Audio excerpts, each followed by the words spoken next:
ಕಚೇರಿಯಲ್ಲೇ ಹಲವು ಮಹಿಳೆಯರೊಂದಿಗೆ ರಾಸಲೀಲೆ ಮತ್ತು ಕರ್ತವ್ಯ ಲೋಪ ಆರೋಪದ ಹಿನ್ನೆಲೆಯಲ್ಲಿ ಡಿಜಿಪಿ ರಾಮಚಂದ್ರ ರಾವ್ ಅವರನ್ನ ತಕ್ಷಣದಿಂದ ಜಾರಿಗೆ ಬರುವಂತೆ ರಾಜ್ಯ ಸರ್ಕಾರ ಅಮಾನತು ಮಾಡಿದೆ. ಸರ್ಕಾರಿ ಕರ್ತವ್ಯದಲ್ಲಿ ಸಮವಸ್ತ್ರದಲ್ಲಿ ಇರುವಾಗಲೇ ಮಹಿಳೆಯರ ಜೊತೆ ಅಸಭ್ಯವಾಗಿ ವರ್ತಿಸಿದ್ದಾರೆ ಎನ್ನಲಾದ ವೈರಲ್ ವಿಡಿಯೋ ಎಲ್ಲೆಡೆ ವೈರಲ್ ಆಗುತ್ತಿದ್ದಂತೆ ಡಿಜಿಪಿ ರಾಮಚಂದ್ರ ರಾವ್ ಅವರನ್ನ ಅಮಾನತು ಮಾಡಿ ಸಿಎಂ ಕಚೇರಿಯಿಂದ ಅಧಿಕೃತ ಆದೇಶ ಹೊರಡಿಸಲಾಗಿದೆ. ತನಿಖೆ ವೇಳೆ ರಾಮಚಂದ್ರ ವಿರುದ್ಧ ಗಂಭೀರ ಆರೋಪಗಳು ಇದ್ದು, ಪ್ರಾಥಮಿಕ ವರದಿ ಆಧರಿಸಿ ಅಮಾನತು ಕ್ರಮ ಕೈಗೊಳ್ಳಲಾಗಿದೆ ಎಂದು ತಿಳಿಸಲಾಗಿದೆ.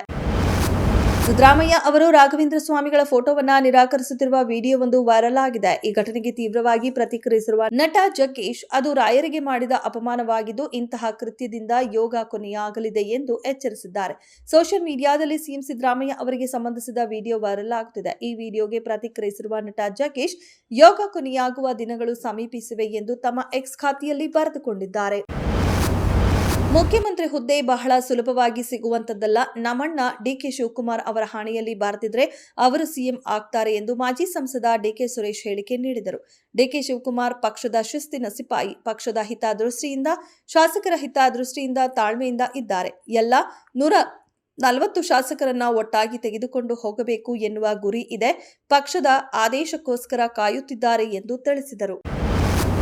ಜಿಬಿಎ ಎಲೆಕ್ಷನ್ಗೆ ಸರ್ಕಾರ ಭರ್ಜರಿ ಸಿದ್ಧತೆ ಆರಂಭ ಮಾಡಿದ್ದು, ಈ ಬೆನ್ನಲ್ಲೇ ಮತದಾನಕ್ಕೆ ಬ್ಯಾಲೆಟ್ ಪೇಪರ್ ಬಳಸೋ ಬಗ್ಗೆ ನಿರ್ಧಾರ ಮಾಡಲಾಗಿದೆ.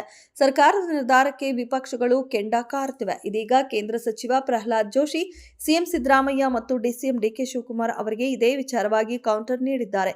ರಾಜ್ಯದ ಕೊಡುಗೆಯನ್ನ ನಿರ್ಲಕ್ಷಿಸಿ ದೆಹಲಿಯಲ್ಲಿರುವ ತನ್ನ ಹೈಕಮಾಂಡ್ ನ ಮೆಚ್ಚಿಸಲು ಹಾಗೂ ಅವರ ಆಧಾರರಹಿತ ಆರೋಪಗಳಿಗೆ ಕುಣಿಯುತ್ತಾ ಕರ್ನಾಟಕ ರಾಜ್ಯ ಸರ್ಕಾರ ಮತಪತ್ರಗಳನ್ನು ಬಳಸಲು ತೀರ್ಮಾನಿಸಿರುವುದು ಅತ್ಯಂತ ನಾಚಿಕೆಗೇಡಿನ ಸಂಗತಿ ಎಂದು ಜೋಶಿ ಲೇವಡಿ ಮಾಡಿದ್ದಾರೆ.